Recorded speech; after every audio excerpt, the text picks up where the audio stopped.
Georgia.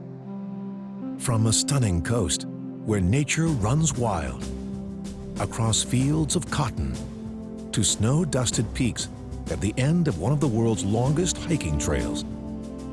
This is a state loved by presidents, writers, and a civil rights leader who sought to heal the nation with a transcendent dream. Aerial Georgia explores the rich history of this southern state, from mysterious traces of its ancient people to painful memories of America's war-torn past. It was here that a visionary ad man revolutionized television news, and a terrorist tried to destroy the Olympic dreams of thousands. Where a small pioneer town was home to America's first gold rush,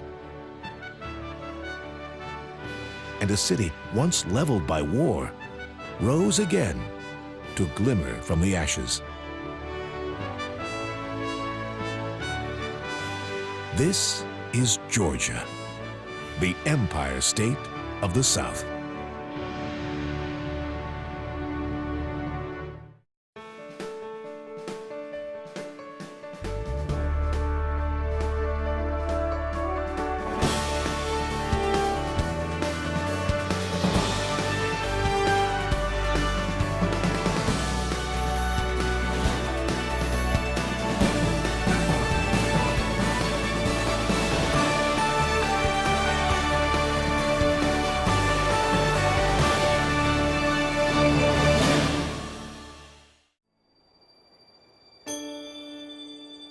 In the northwest corner of Georgia, on the banks of the Etowah River, stand the relics of a lost world. These earthen monuments were built by an ancient society known to archaeologists as the Mississippian Mound Builders.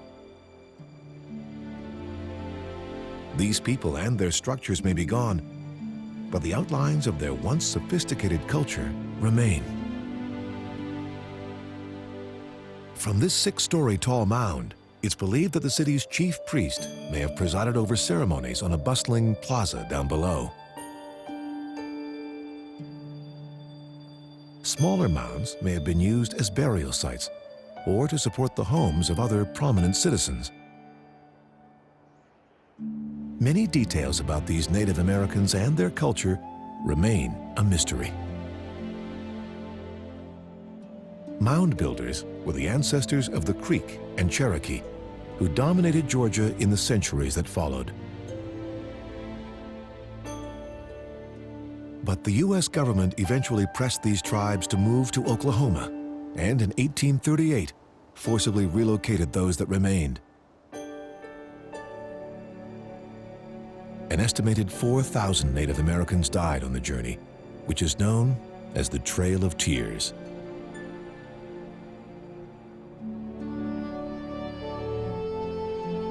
Nearby, the Chattahoochee National Forest covers almost 750,000 acres of rugged landscape, including Springer Mountain. It's the southern endpoint of the Appalachian Trail, which starts 2,000 miles north in the state of Maine.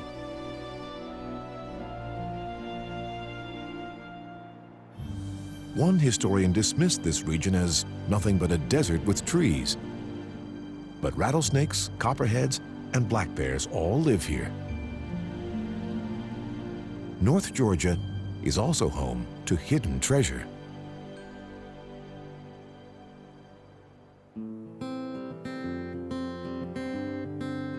Legend has it that in 1828, a deer hunter here tripped over a shiny rock that turned out to be nearly pure gold. A year later, a newspaper reported that gold was discovered in Habersham County, and practically overnight, giddy prospectors by the thousands poured into the region looking to strike it rich. It was the nation's first major gold rush.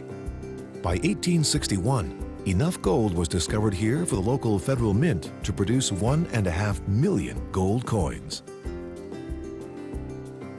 Much of the mined gold was transported on the newly completed Unicoi Turnpike, a toll road that stretched from the Appalachian Mountains through this swath of northeast Georgia.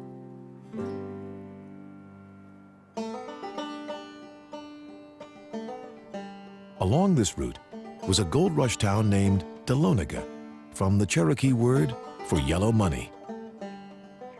The city prospered until 1849, when news of California's gold rush lured the miners west.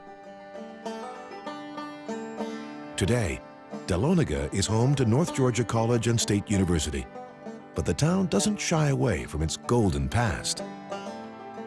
Every October, visitors from around the world come here to celebrate Gold Rush Day in a town center that looks like it's right out of the 19th century. But when it comes to Georgia's natural resources, none has shaped her history and economy like these crops, what the locals call white gold, cotton. Cottonseed was first planted here in 1785, though it took growers nearly 10 years to make a profit. By the mid-19th century, most of Georgia's bounty was being shipped 1,000 miles away to feed the North's prosperous textile mills, while the South's economy lagged far behind. Determined to right the imbalance, a civic leader put forward an innovative plan to build an industrial canal alongside the Savannah River in Augusta. In 1845, the first shovels began digging out Augusta's red, rich clay. And a few years later, water was coursing through this canal, water that soon powered new textile factories. Today, this approximately 11-mile-long waterway produces hydroelectric power.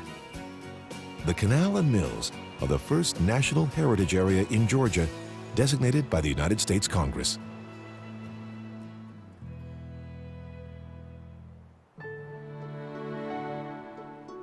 By the late 19th century, thanks to its mills, Augusta was booming. And in 1897, bricks were laid to build this Catholic church. 3 years later, this impressive structure was complete and ready for worship. But with more and more Augustans moving to the suburbs in the 20th century, this giant church couldn't sustain itself and closed its doors in 1971.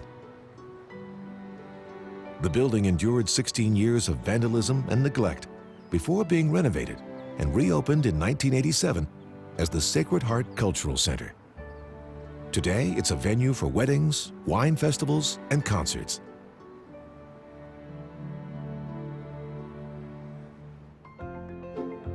But Augusta, Georgia may be best known for the Augusta National Golf Club.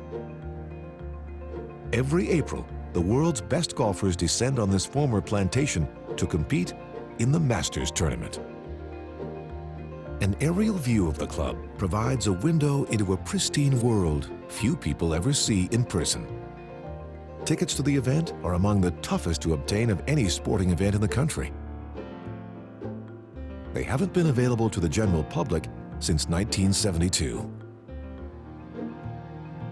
Golf Digest rates Augusta as the best course in America. Its exclusive membership roster includes billionaires Bill Gates and Warren Buffett, among other prominent names. Notably absent from that list is a single female member. Women can play here as guests and work as caddies, but the Old Boys Club stands fiercely resistant to changing its ways.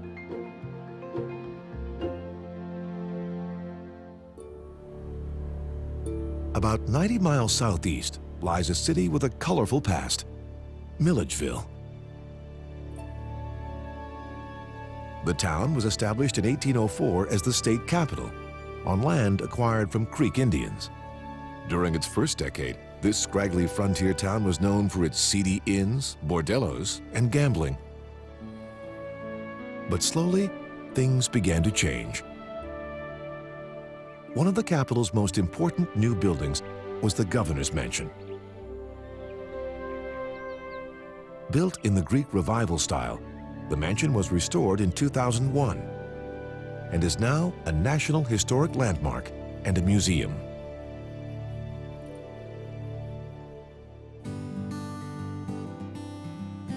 Milledgeville was also home to one of Georgia's most celebrated authors, Flannery O'Connor. The budding author had moved to the Northeast after college, But a lupus diagnosis in 1950 brought her back to this place, a 544-acre family farm called Andalusia. It was here, cared for by her mother, that she completed her most famous novels and short stories, such as A Good Man is Hard to Find, that explore the theme of a decaying South.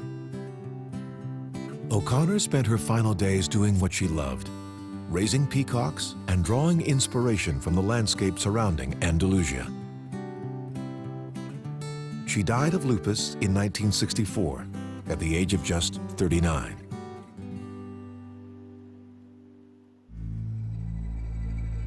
A few miles away stands the old state capitol building. With its pointed arched windows and rooftop battlements, it's considered one of the oldest public buildings in America, built in the Gothic Revival style. But it's what happened inside that forever changed the course of history. It was here, in January 1861, that Georgia lawmakers voted 160 to 130 in favor of secession from the United States. This 30-vote majority would plunge the state into 4 years of war and devastate many of its cities. Right in the middle of the state sits the city of Macon, nicknamed the Heart of Georgia. From the air, its quaint neighborhoods offer a stunning glimpse of the Old South. There are dozens of homes here that look just as they did in the late 19th century. Many of them were built on the spoils of King Cotton. But Macon's crown jewel is a mansion on Georgia Avenue known as Hay House. The 4-story home with a cupola above was built between 1855 and 1859 by railroad magnate William Butler Johnson. He and his bride had fallen in love with Italian architecture during their honeymoon in Europe and decided to bring the elegance of the old world back to Georgia. Not only was the 24-room, 16,000-square-foot residence magnificent to behold, it was also one of the most innovative homes of its day, complete with hot and cold running water and central heating. No wonder Hay House earned the nickname the Palace of the South.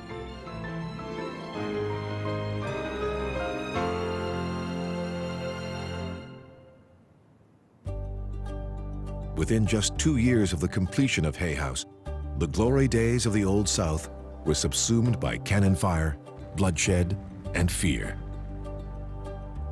In northeast Georgia, the little town of Washington is best known for an unsolved mystery, the case of the lost Confederate gold.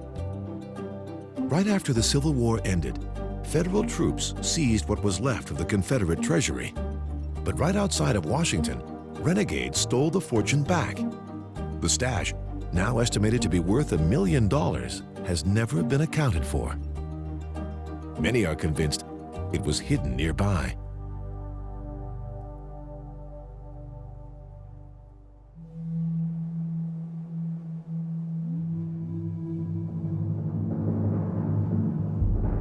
In the distance, a giant dome pushes up from the earth.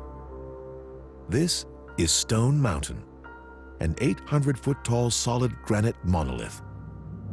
It was born over 300 million years ago, at the time that the Appalachian Mountains were formed. You'd have to walk 5 miles just to circle its base.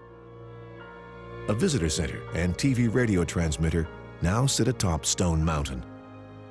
But there was a time when it was a meeting place for the Ku Klux Klan, its peak crowned with a burning cross.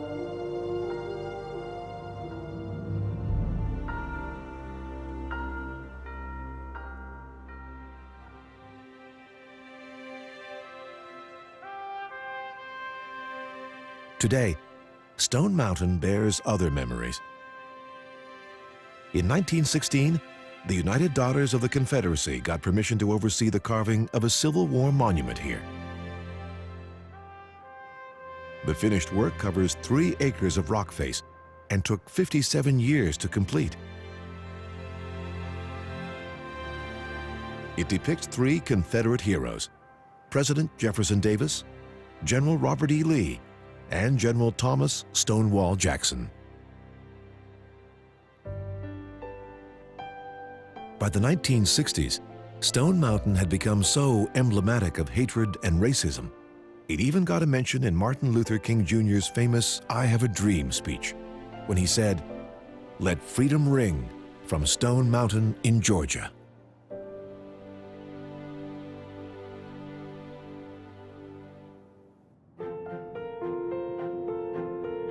Less than 20 miles away stands the city that would feel the Civil War's fiery wrath like no other: Atlanta. It was founded in 1837 and named for the railroad on which the city was built. Atlantica Pacifica, shortened to Atlanta. And in 1868, it became the state capital. The design of the Georgia State House followed the same neoclassical style used for the U.S. Capitol building in Washington, but it maintained some distinctly local touches. Inside, 1.5 acres of Georgia marble line its floors and hallways. Amazingly, the building's dome was originally adorned with 43 ounces of real 23-karat Georgia gold, mined not far away in Lumpkin County. On top of the dome is a 15-foot-tall, 2,000-pound statue known as Miss Freedom.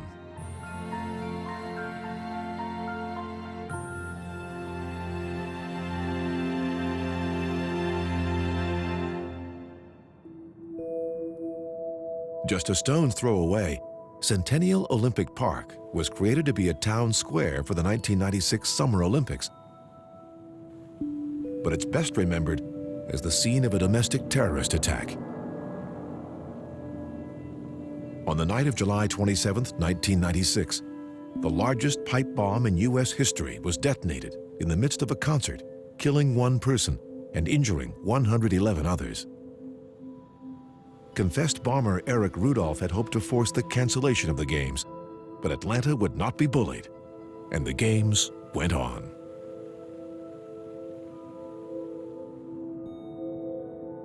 It's hard to believe that the gleaming metropolis standing here today was once a wasteland.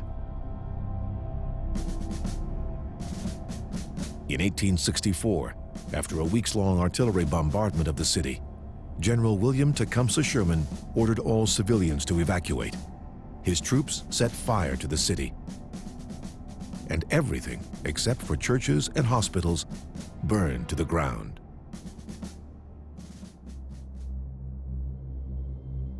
From the ashes, Atlanta slowly but surely rebuilt. Here, in the 1920s, lived a struggling young writer, inspired by the epic tales of her state's war-torn past. It was inside apartment number 1 of this building that Margaret Mitchell penned most of the wildly popular novel, Gone with the Wind. In her later years, Mitchell frequently remarked about how much she hated living here. Little could she have imagined the apartment she referred to as the dump would one day serve as the Margaret Mitchell Museum. But while Mitchell's own accommodations were humble, those of her characters were not. According to Georgia lore, this plantation house in nearby Jonesboro was Margaret Mitchell's inspiration for Tara, the iconic setting of Gone with the Wind. This Greek revival-style plantation house was built in 1839, and true to its name, lies amidst a grove of stately old oaks. One can't help but imagine Scarlett O'Hara twirling about the porch, sipping lemonade. Atlanta's history, though, has been anything but storybook. A century after the Civil War, the city fell again on hard times. In the 1980s, it was this company's headquarters that came to Atlanta's rescue. Originally intended to be an entertainment complex, this 100,000-square-foot building was bought in 1985 by a successful Georgia ad man, Ted Turner. He used it to house the world's first 24-hour news channel, CNN. By locating his company's headquarters downtown, Turner helped revitalize the city.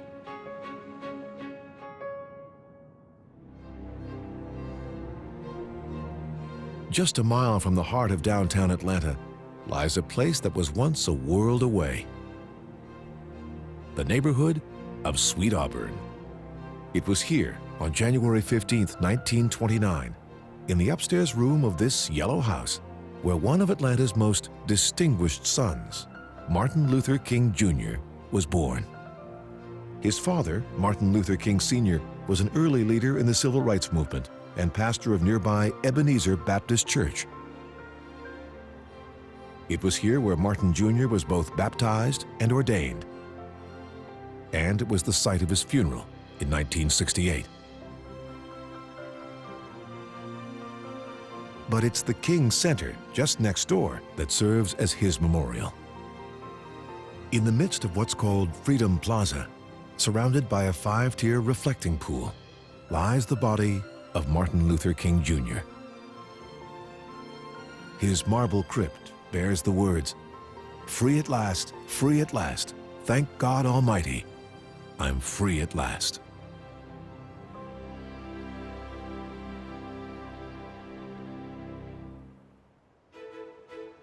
Two miles from downtown, on a hill from which General Sherman monitored the siege of Atlanta, is the Carter Center. Founded by President Jimmy Carter and his wife Rosalind in 1982, the center's mission is to advance human rights and end human suffering around the world. 4 of the 5 interconnected pavilions house staff offices and meeting spaces. The 5th is home to the Jimmy Carter Presidential Library.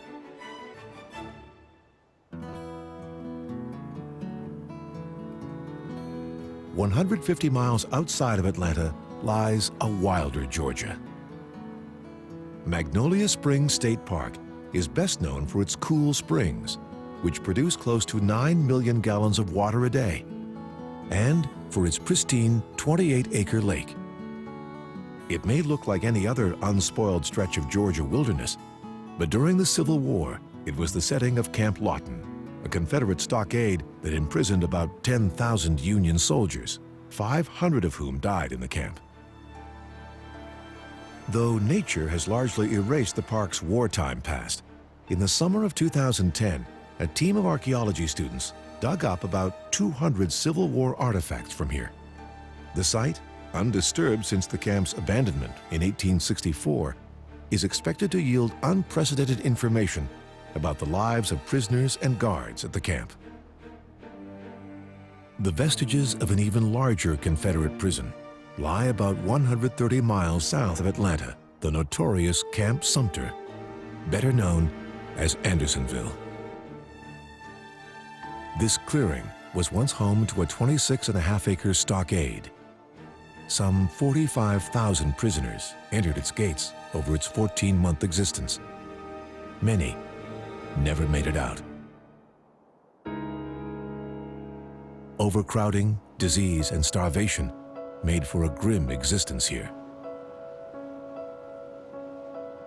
Said one Union soldier, "As we entered the place, a spectacle met our eyes that almost froze our blood with horror. Stalwart men, now nothing but mere walking skeletons, covered with filth and vermin. No wonder many of the prisoners believed they had died and gone to hell." 15-foot walls like these once surrounded the entire stockade. Makeshift tents and huts were all that stood between the prisoners and the elements. Guards were perched in towers along the fence line. Anyone getting within 3 feet of the wall was shot dead. All told, 13,000 souls perished in the hellhole that was Andersonville. Their naked bodies were carted off in wagons, buried shoulder to shoulder in 3-foot-deep trenches. So cruel and inhumane was the treatment at Andersonville that after the war, the prison commandant was convicted of war crimes and hanged.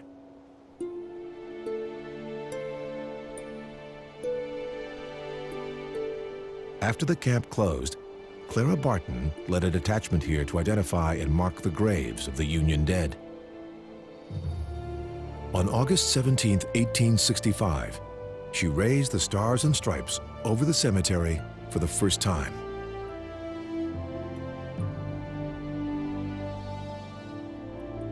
Since the Civil War, 6,000 more veterans have been buried here, including active duty servicemen killed in Afghanistan and Iraq.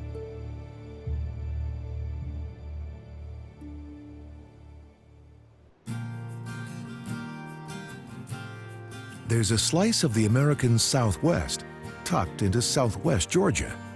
It's called Providence Canyon. Seeing this natural wonder from the air offers a chance to glimpse 16 distinct gorges, some plunging to depths of more than 100 feet. Georgians call this place Little Grand Canyon, but these massive gullies aren't the work of Mother Nature alone. The primary sculptor is rainwater runoff from poor farming practices in the 1800s. But what beauty that erosion has revealed. Within Providence Canyon, several million years of Georgia's geological record stand exposed. The sands of time in 43 distinct colors.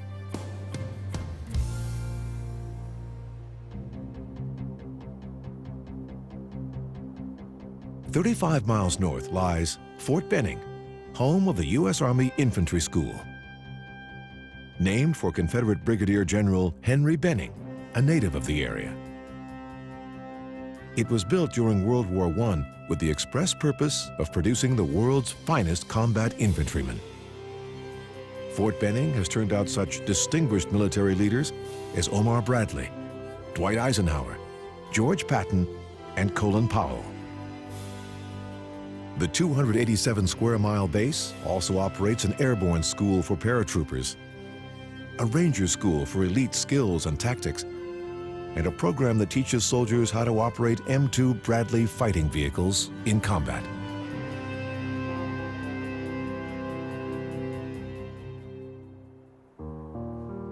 About 35 miles north, outside the town of Warm Springs, is a much more peaceful place. Franklin Delano Roosevelt's Little White House.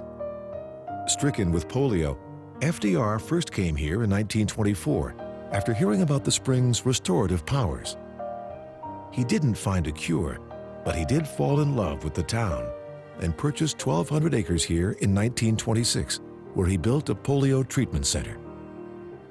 This 6-room structure was built in 1932, a year before Roosevelt was elected president.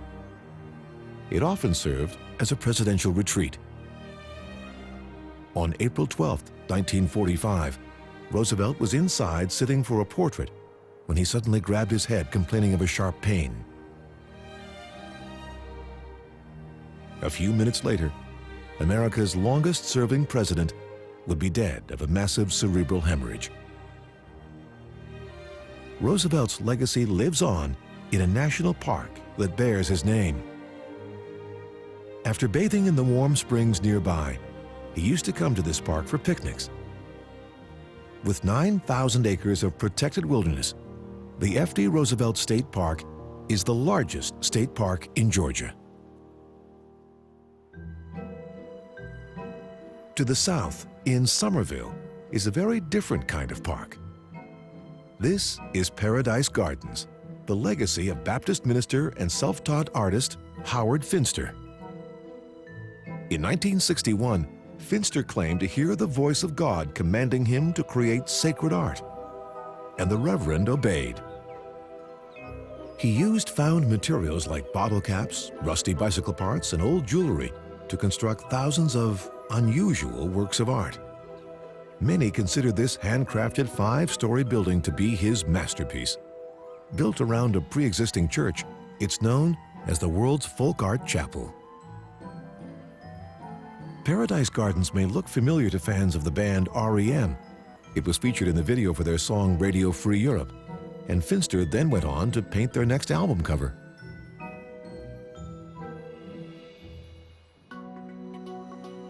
REM was just one of the groups that emerged from the music scene in this college town, Athens. The B-52s, Pylon, and Indigo Girls also got their start here. So did actress Kim Basinger and football legend Fran Tarkenton. Now the fifth largest city in Georgia, Athens grew up around the University of Georgia. Opened in 1801, it was the nation's first chartered state university. The school's football team plays its home games here at Sanford Stadium. Originally built in the late 1920s by convict labor, it has since expanded from 30,000 to more than 90,000 seats. From the air, you can see the famous hedges that have encircled the field ever since its opening game. Georgia Bulldogs versus Yale Bulldogs, 1929. It was the Yale football team's first visit to the South. But after the Bulldogs had battled, Yale went home defeated, 15-0. It's about 100 miles from Athens to Rome, at least in Georgia. Here, in front of City Hall, stands a permanent reminder of the bond between Old Rome and New Rome. A bronze replica of Italy's famed sculpture of Romulus and Remus. During World War II, because of Italy's ties to Nazi Germany, the sculpture was removed and replaced by an American flag. It was returned to this spot in 1952. Rome prides itself on its historic Main Street. Rebuilt after the Civil War, this revitalized neighborhood is one of the best preserved Victorian city centers in all of the South.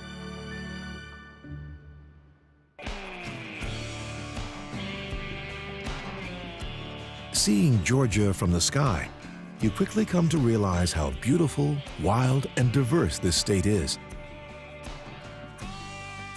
From a timber town turned Bavarian village in Helen, to a global village at Habitat for Humanity in Americus. But one thing that's long held Georgia together is its railroads. Since the trains first ran in the 1830s, more than 100 railways have operated here, like the Hook and Eye Line, the Iron Belt Railroad, and the Vidalia route.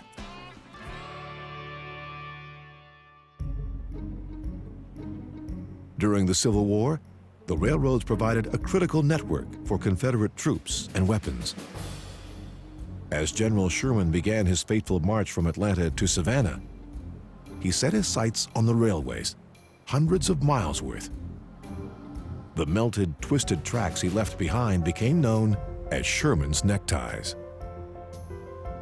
This hearth is all that remains of a home his troops burned, all part of an effort to destroy Southern morale and force a surrender. "I want to make Georgia howl," he said, and he succeeded. A month into Sherman's march, his troops were nearing Savannah, but they were in desperate need of supplies. The Ogeechee River could provide a perfect delivery route for offshore Union ships. But the Ogeechee was under the protection of an earthen-walled Confederate stronghold called Fort McAllister. During the war, the fort had repelled 7 attacks from the sea, but it was virtually helpless against a strong land attack. On December 13, 1864, a division of Union soldiers laid siege to the fort. Just 15 minutes later, they declared victory. Union ships were now able to rendezvous with Sherman's army and provide them with the supplies they needed to stage their attack on Savannah. Before Sherman's men even entered the city, the opposing Confederate general turned tail and disappeared. The next morning, Savannah's mayor offered a formal surrender. Today, Savannah is a bustling industrial center and the largest port in Georgia. But that's not what draws tourists here. They come here from all over the world to experience Southern charm, rich cultural history, and, in this case, a spooky connection to the past. Savannah's Bonaventure Cemetery is the title character in author John Berent's best-selling novel, Midnight in the Garden of Good and Evil, with the cemetery featured heavily in the plot. The Bird Girl sculpture that graces the book's cover was removed from here shortly after publication and donated to a local museum to keep it safe from tourists. But other ghostly figures can still be glimpsed between the mournful trees draped in Spanish moss. Among the noteworthy residents here are songwriter Johnny Mercer, writer Conrad Aiken, and 6-year-old Gracie Watson, a Savannah girl who died of pneumonia just before Easter Sunday, 1889. One New Orleans minister wrote to his wife, "Bonaventure Cemetery is a beautiful place to die." He then traveled straight here and committed suicide. Many ghost hunters claim that this is the most haunted cemetery in the United States. If only the spirits could talk, what tales they would tell of 200 dramatic years in Georgia history.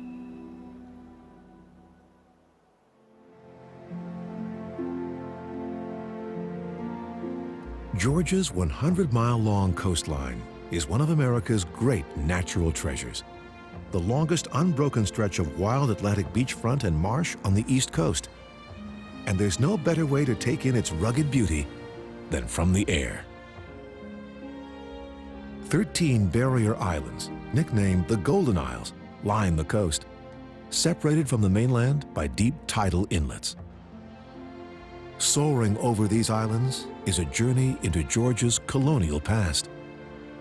At their northernmost point, a 150-year-old lighthouse guards Cockspur Island.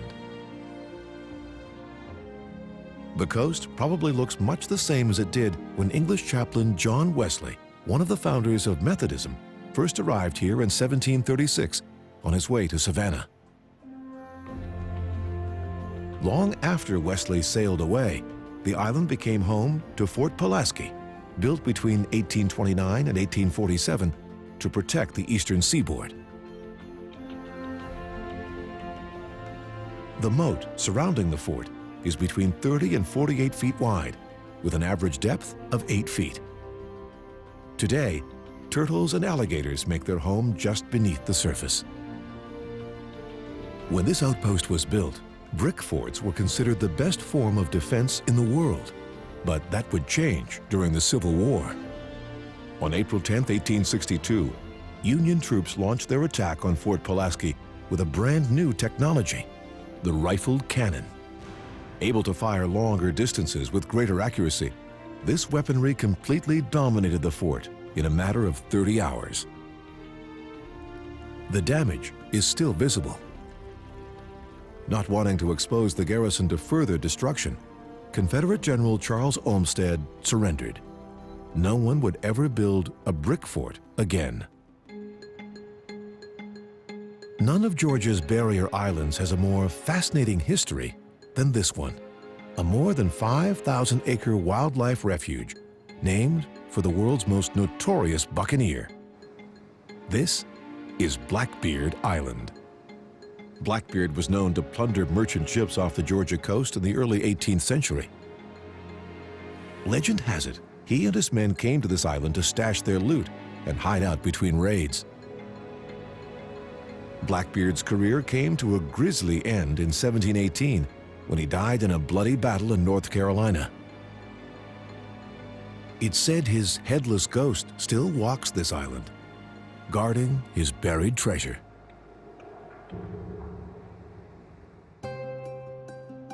In 1800, the U.S. Navy purchased Blackbeard Island as a source of lumber for shipbuilding. Then, in 1880, it became a quarantine station to monitor incoming sailors for yellow fever. A few years earlier, this mosquito-borne disease had reached epidemic proportions, killing 1,000 people in Savannah alone. The island is now a national wildlife refuge, providing safe haven for migratory birds and endangered loggerhead sea turtles.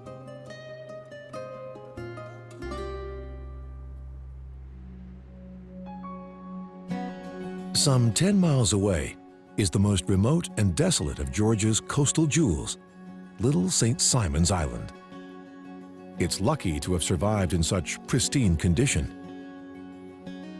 In 1908, New York's Eagle Pencil Company purchased this 10,000-acre island with the intention of harvesting its vast red cedar forests. But as fate would have it, the wood here was too damaged by salt and wind for pencil making.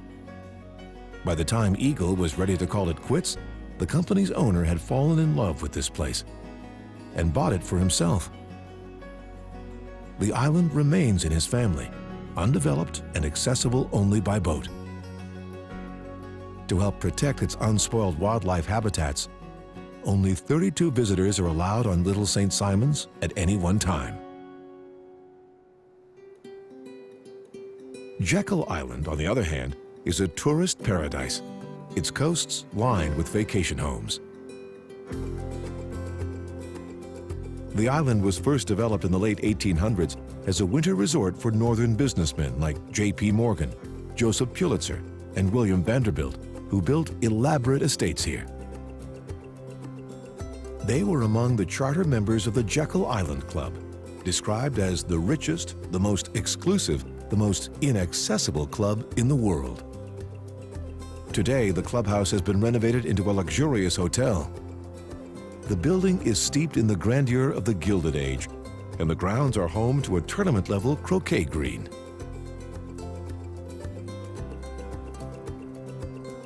The largest jewel in Georgia's coastal necklace is Cumberland Island, known for its pristine maritime forests, lush marshes, and undeveloped beaches. Spanish explorers first arrived here in 1566, naming the island San Pedro. Over the next 100 years, they built forts and missions here. But by the time the English general James Oglethorpe arrived in 1736, the Spaniards were gone.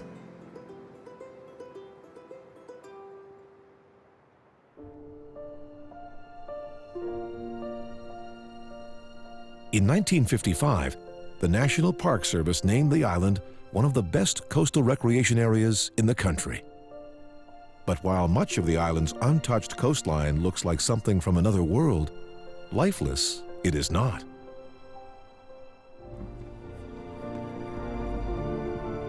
Legend has it that wild ponies like these have been here as far back as the 16th century, the legacy of its earliest Spanish settlers.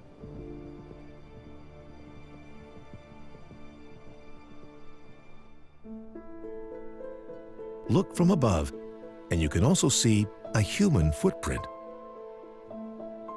or at least the remains of one. Dungeness Mansion was built by Thomas Carnegie as a winter retreat for his wife and 9 children. In its heyday, this Scottish-style castle was the height of excess, boasting 59 rooms, swimming pools, a golf course, and a staff of 200 servants. The Carnegies left the island after the Great Depression, and in 1959, a suspicious fire turned the once glorious mansion into rubble.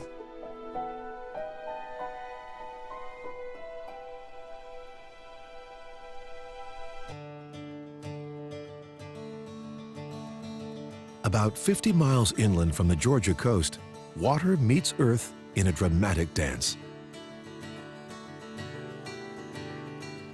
This is the 402,000-acre swampland known as the Okefenokee, a Native American term meaning the land of the trembling earth. Sure enough, soft peat deposits, some up to 15 feet deep, cover the region. Jump up and down in some places, and the trees around you shake. It's the largest intact wetland swamp in North America. For decades, industry exploited the swamp's resources, plundering its forests for lumber. But in 1936, the U.S. government stepped in to protect this wondrous place and its wildlife. Today, the Okefenokee is the epitome of wild Georgia and a celebration of nature's victory over human greed.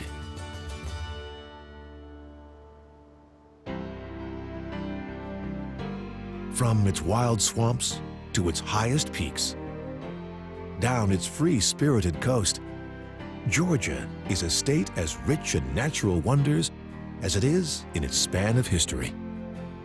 From the site of an ancient mystery, to key battlefields of the Civil War, to cities and towns decimated by conflict and economic hard times. Through it all, Georgia has persevered, producing great writers, a president, and one of the greatest civil rights leaders the world has ever known. It's easy to see why Georgia has earned the title, the Empire State of the South.